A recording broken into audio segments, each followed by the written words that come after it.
மாண்புமிகு அறநிலையத்துறை அமைச்சர் சார். மாண்புமிகு பேரவைத் தலைவர் அவர்களே, மாண்புமிகு உறுப்பினர் அவர்கள் வந்து எவ்வளவு அழகாக ஒரு திரைக்கதையை தயார் பண்ணுவாருன்னு நான் இன்னைக்கு தான் தெரிஞ்சுக்கிட்டேன். அழகான திரைக்கதையெல்லாம் பேசிக்கிட்டு இருந்தார்.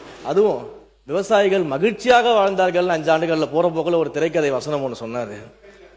போன ஆட்சியிலாம் நீங்க பாத்தீங்கன்னா பல இடங்கள்ல விவசாயிகள் வந்து 309 கோடிக்கு வந்து நீங்க நெல் சேமிப்பு கிடங்கள் அமைப்பீங்கன்னு சொன்னீங்களே, என்ன ஆச்சுன்னு பல இடங்கள்ல கேட்டுக்கிட்டு இருந்தாங்க. தஞ்சாவூர்லயே அன்னைக்கிட்ட எல்லாம் கேட்டிருப்பாங்கன்னு நினைக்கிறேன்.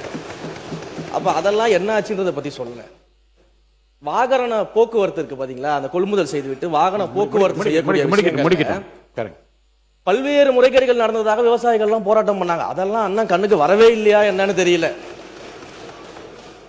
கரும்புக்கு வந்து ஒரு விலை நிர்ணயம் செய்துவிட்டு கரும்புக்கு ஒரு விலை நிர்ணயம் அரசாங்கம் செஞ்சா அந்த விலைக்கு கீழே இன்னொரு விலையை அதிகாரிகள் நிர்ணயம் செய்து கருது கொள்முதல் செய்ததாகலாம் அன்னைக்கு விவசாயிகள் போராடினாங்க, பிரச்சனை பண்ணாங்க.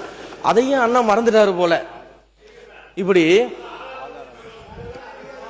ஐயா விவசாயிகள் சொன்னதான் சொல்றேன், இப்படி எல்லாம் நடந்துகிட்டு இருந்துச்சு. இதுல அண்ணா வந்து அழகா சொன்னாரு யார் யாரெல்லாம் விவசாயிகள்னு சொன்னாரு. அதுல ஒரு முக்கியமான விவசாயி அண்ணன் மறந்துட்டாரு. எல்லாரும் விவசாயிகள் அண்ணன் ஒவ்வொருத்தரை பத்தியும் சொல்லும் போது ஒரு முக்கியமான விவசாயியை மறந்துட்டாரு. கரும்பு தோட்டம்